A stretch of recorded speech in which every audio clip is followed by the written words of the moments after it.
Good morning. We are now live. Good morning.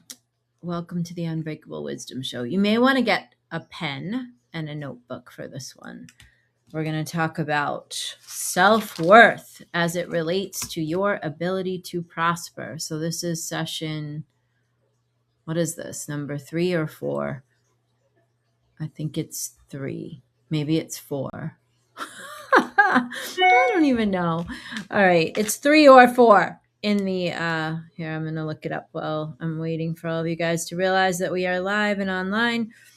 This is the 6th session prosperity course that I'm teaching live online, and let's see. This would be May 30th. We talked about the stories that are running your life. And June 6th, we talked about your emotional set points. And last week we talked about forgiveness and release and letting go, not dragging old shit behind you in a big bag so that you can barely move. Okay, so this is week 4. Self-worth, boundaries, personal value, the value of play, how you perceive yourself. That is your self-worth. So listen, here's the thing. Self-worth is not a feeling, it's a practice. And I think I have probably worked with about 80 women over the last year, and I have not met a one that doesn't have some kind of self-worth thing going on that is in some way in the way. So either a big boundary or, a big block or a little block. But self-worth is definitely an issue for people. So we want to dig into that a bit. Okay, so it's a practice, right? It's something that you have to consciously and deliberately navigate yourself through. Everything changes when you change what you think you're worth, right? Because everything that you're doing, everything that you are putting out into the world, whether you're in a job or you have your own business or whatever the things are, however you are operating is based on how you feel about yourself. And that is your self-worth. So when you have a low self-worth, you worry about, putting yourself out there. You worry about taking risks. You don't want to ask for the raise. You don't want to charge what you're worth. You don't want to set your boundaries in a relationship.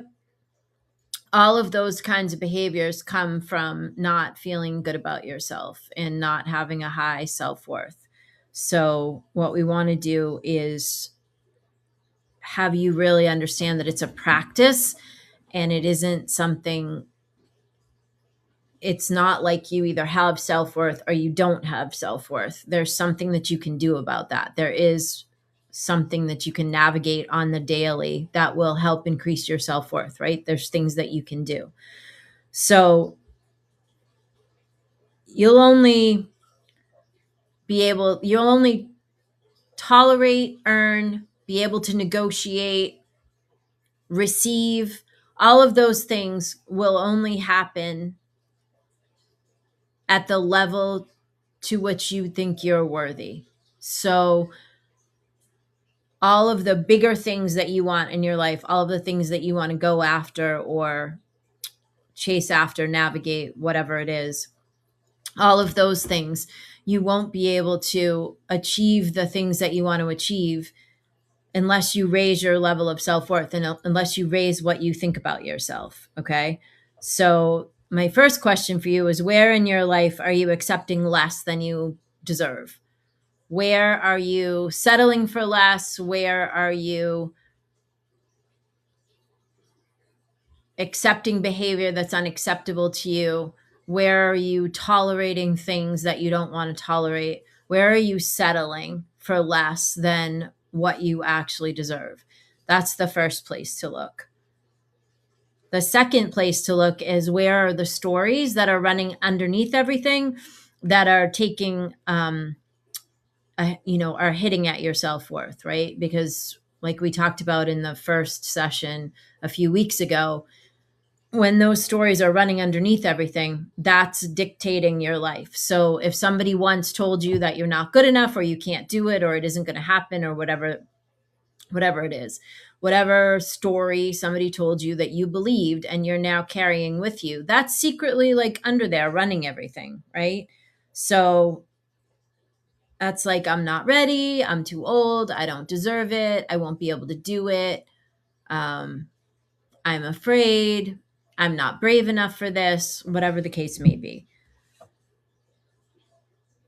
Whatever stories you're telling yourself is how you end up operating. That is where you derive the next thing from, right? We create the next thing from the thing that's here right now. So when we're running that story of low self-worth, whatever we believe is possible is coming from that old story, unless we change it, unless we dig it out and change it and exchange it for a new and better story. So your job is to, and we've been talking about this so this is our 4th class. We've been talking about this for 4 weeks now, right? You have to go looking for that old stuff. You have to go looking for that old story. You have to dig that out because it's not glaring. It's under there running everything, but you probably don't wake up in the morning thinking, I'm not worth it. And you probably don't wake up in the morning thinking, I'm not brave. You wake up thinking, I have to do the thing. I have to go do the next thing. And you don't recognize that your ability to do the next thing is predicated on what you really think about yourself, right? What you really think about yourself when nobody's talking to you, when you're not around other people, when you're just kind of sitting quietly on your own, what you think about you, that is what's running everything else. That's what's running your ability to pull something new in. So you have to figure out what those stories are that are running in the background. And a good question there is, what stories are you finally ready to retire? Like, what are the stories that you're telling yourself that you're just so sick of? You're just over it, and you want a new dialogue, and you want to have a new internal dialogue, a new internal story, a new internal rhetoric. Like, what are those old things that are not even true about you anymore, by the way? Because most of the old stories are not even the truth. They're just like something happened somewhere in the past. We assigned a meaning to that, and then all of a sudden that became a story. And now everything we're doing in our lives is actually resting on that old story that isn't even the truth about us anymore. Boundaries are self-worth in action, right? Remember at the beginning I said self-worth isn't a feeling, it's a practice. Boundaries are a huge piece of this. And boundaries are like, I'm not accepting that anymore. That behavior that you're doing, that's unacceptable to me. Or this thing that I'm involved in, it really doesn't serve me anymore. It's unacceptable to me. I'm leaving that. I'm not doing that. So like time boundaries, family boundaries, emotional boundaries, business boundaries.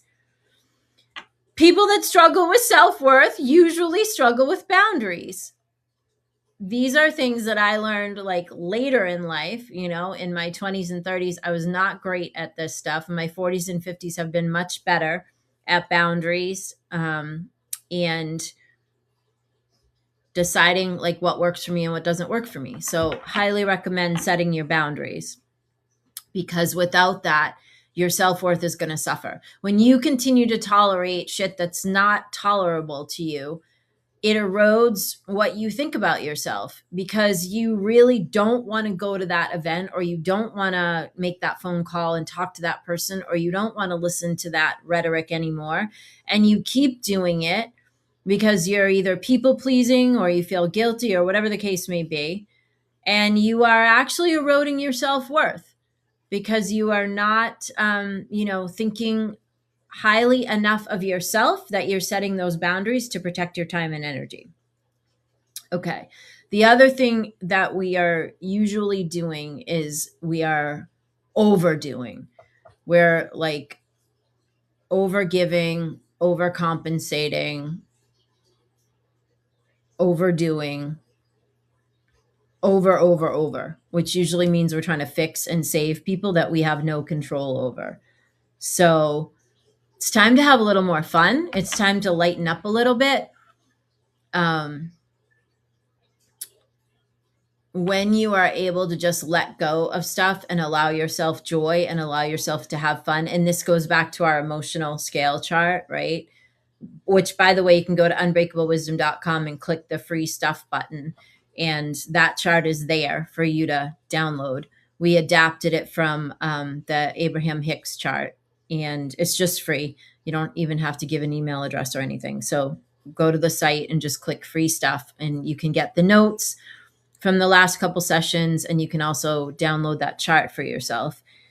So when we are not conscious and deliberate about how we feel, right? We are usually, this is because we are stressed out, we're anxious, we're pulling in, we're holding in. And in that, we're not experiencing play and we're not having any joy, right? Somebody said to me this week that I need to play more, and they asked me how could I do that, and I, honest to God, I couldn't even really answer the question. I told them I had to think about it. I was raised to just like head down and go after the thing, and I know a lot of people, a lot of us do that. We're so busy just trying to do the next thing and get that done. And we're not only are we not experiencing the moment, we are also like, we forget to breathe. We forget to appreciate, just this moment that we're in. And there's an awful lot of power that comes from appreciation rampages. Esther Hicks and Abraham Hicks talk about this a lot in their work. An appreciation rampage where you're just like getting into that moment of everything that you appreciate that's around you, like the people that built your house and the people that built your car. And when we start to actually physically be in the moment and look around, and then we start to appreciate what is around us, we are able to loosen up a little bit. We're able to raise our emotional set point. We're able to feel a little bit more joy. And when we're able to feel more joy, we're able to pivot, right? Because our attraction point is based on how we feel. When we have low self-worth, we usually feel shitty. When we feel shitty, we're attracting more shitty circumstances. So this whole thing is like one thing fits into the other, right? As we get more conscious about our thoughts, we get more conscious about our feelings, we figure out what those old stories are that we have that are underneath everything, running everything. We start to deliberately put our attention to other things. We put our attention on higher language. We put our attention on higher thoughts. We start choosing a better emotion than the one that we're in right now.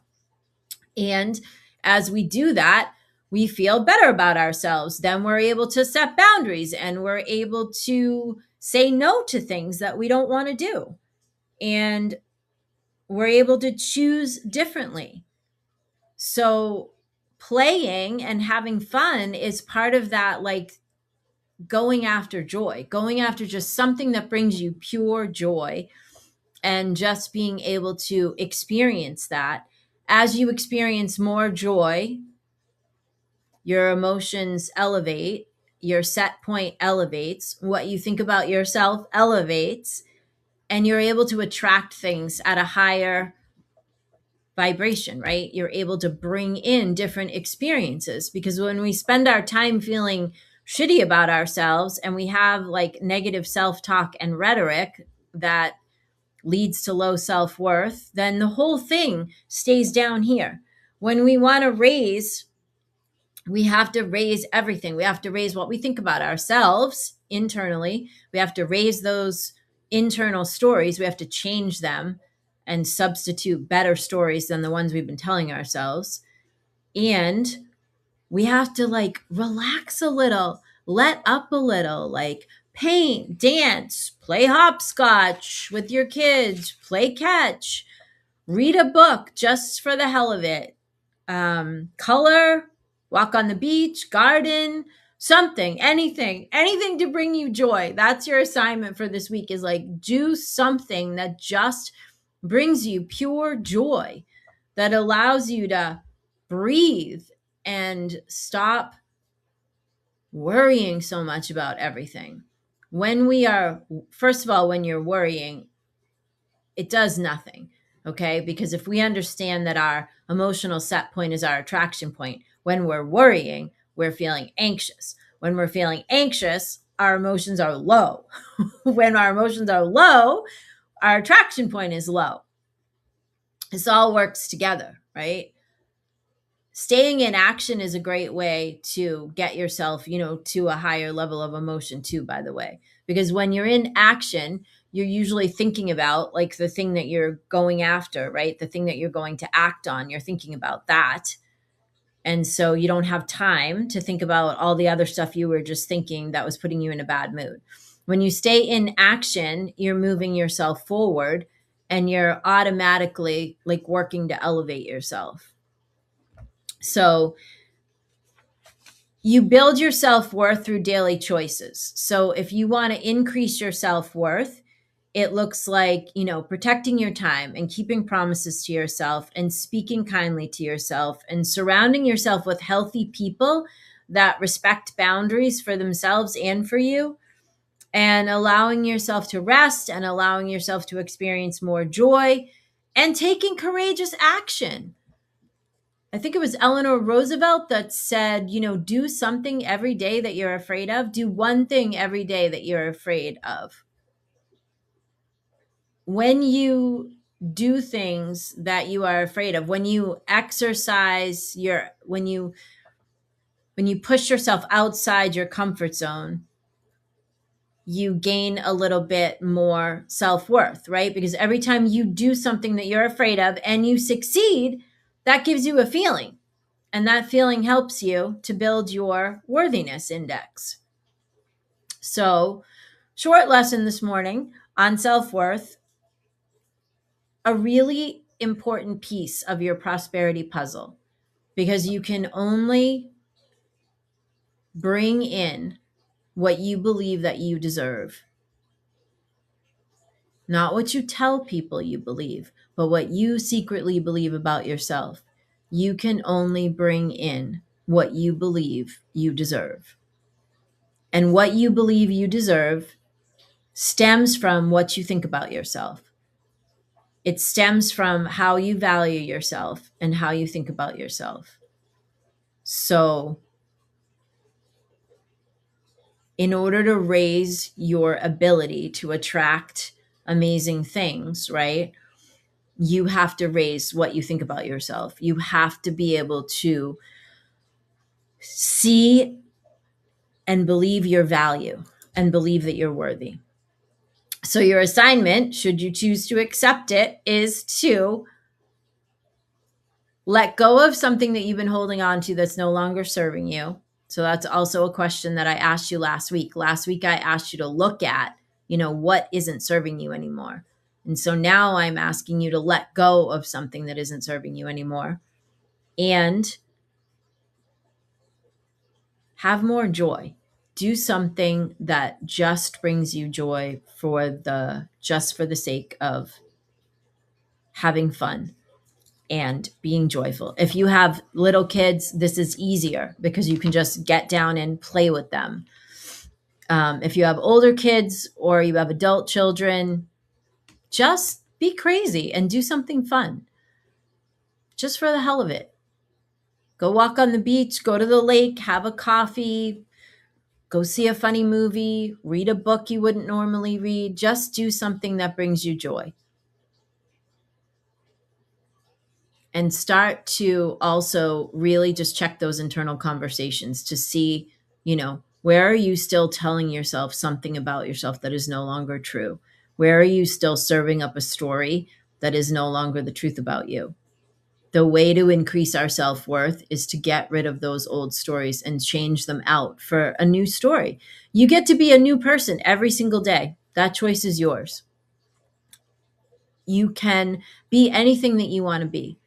The first thing you have to do is believe that you can do it. I believe that you can do it. You have to believe that you can do it. Have a great week. Happy Father's Day to all the dads out there and the moms pulling double duty. Take care.